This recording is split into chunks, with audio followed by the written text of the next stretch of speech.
Enfin la preuve que le foot est truqué, que les matchs sont arrangés. Et si en fait la VAR n'était que fumisterie, n'était que de la poudre de perlimpinpin. C'est de la poudre de perlimpinpin.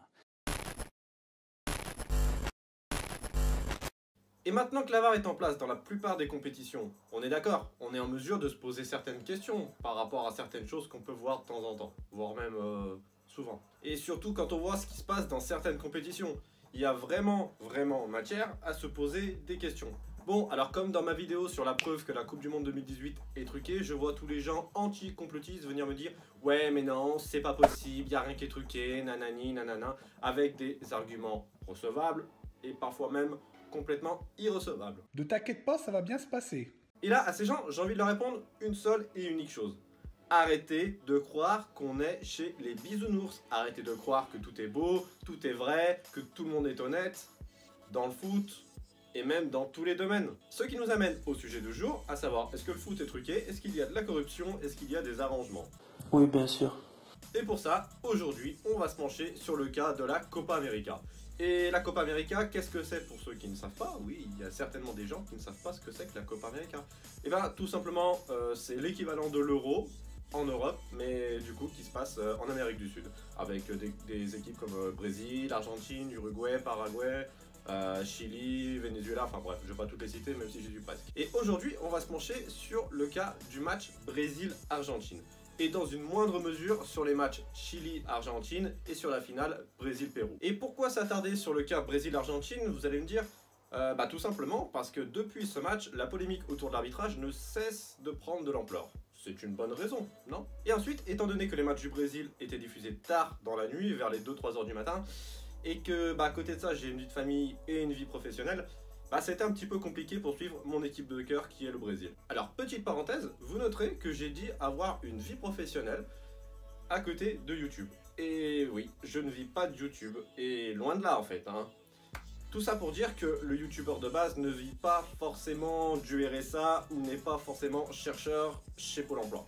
Voilà, petite parenthèse terminée. Alors maintenant, pour en revenir à nos moutons, d'après ce que j'ai pu voir de l'arbitrage de la Copa América, et franchement, à côté, l'arbitrage européen, il est top niveau. Non mais sérieux, à certains moments, on se demande vraiment si la VAR, elle est pas juste là pour faire joli, au lieu d'être utile et efficace. Bon, revenons-en à ce fameux Brésil-Argentine où l'arbitrage a été clairement catastrophique. Et le plus douteux dans l'histoire, c'est l'absence de communication entre l'arbitre et la VAR au moment des présumés penalty. Penalty qui, selon moi, aurait dû être sifflé, hein, que ce soit le premier ou le deuxième, ils auraient dû être sifflés. Et ça, je suis supporter brésilien et je vous le dis, ça me fait un peu chier de le dire, mais il y avait penalty les deux fois pour l'Argentine. Alors, voici les images des interventions brésiliennes qui auraient pu être sanctionnées par des penalties sans que cela ne soit choquant au final. Je vous laisse vous faire votre avis, mais à mon avis personnel, comme je vous ai dit, mon avis personnel est bien tranché. Et pourtant, c'est pas un secret, comme je vous ai dit, je suis supporter du Brésil alors que mon pays c'est la France, et ça depuis tout petit. Bon, après ça c'est pas le sujet du jour, mais c'est important de le préciser. Fait retentissant, suite au match, l'arbitre est revenu sur tout ça et a déclaré « Otamendi va aussi au contact, ce n'est pas un coup de pouce, assure-t-il. La VAR l'a vérifié et a déterminé que c'était du 50-50. » Ils, en parlant des arbitres vidéo, ne m'ont pas appelé pour le voir et n'ont pas considéré que c'était une action qui méritait penalty. En voyant les journaux, j'affirme qu'ils auraient pu m'appeler au final. Voilà ce qu'il en a dit. Et étonnamment, il y a même eu des divergences en termes d'affirmation entre l'arbitre principal du match et ceux de la VAR. Une déclaration en contradiction avec Leodan González, l'arbitre uruguayen responsable du VAR, qui a assuré il y a quelques jours avoir demandé à Zambrano de revoir l'action. Zambrano, c'est l'arbitre du match Brésil-Argentine. Donc Zambrano a été également convoqué, le cas de la faute non sifflée de Daniel Alves sur Sergio Agüero dans la surface de réparation. Sur l'action, il s'agit presque d'une faute imprudente du défenseur. Pourquoi ne la voit-il pas avec la caméra par derrière? Voilà pour le match Brésil-Argentine. Je vous laisserai vous faire votre propre avis et me dire ce que vous en pensez dans les commentaires éventuellement. Après, on va passer au cas pour le match de la 3e place de cette Copa América, où Messi, comme vous le savez, a reçu le 2e carton rouge de sa carrière. Et c'est plutôt discutable. En fait, non. Pour moi, c'est pas discutable, il méritait pas du tout d'être exclu par l'arbitre. Et là, Messi, clairement, il fait pas preuve d'agressivité. On voit d'ailleurs qu'il essaye de se dédouaner de tout soupçon en écartant les bras. Et on voit que c'est le joueur chilien qui, au final, vient au contact de Lionel Messi. Donc pour moi, sur cette action, à aucun moment, pour moi, Messi mérite de prendre un rouge. Et enfin, en ce qui concerne le troisième match qui nous intéresse aujourd'hui, à savoir la finale Brésil-Pérou, là, on peut voir qu'au contraire, l'arbitrage est très pointilleux et très sérieux. Pour preuve, dans le match, il y a eu 2 pénaltys accordés. Un pour le Pérou en premier et un pour le Brésil juste après, enfin un petit peu plus tard. Alors que clairement sur les 2 actions de mémoire, il y avait bien penalty, mais vraiment c'était clair.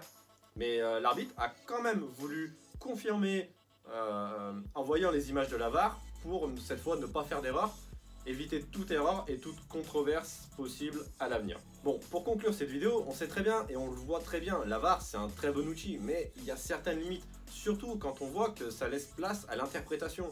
L'interprétation d'un tel ne sera pas forcément l'interprétation d'une autre personne. Vous voyez un petit peu le délire.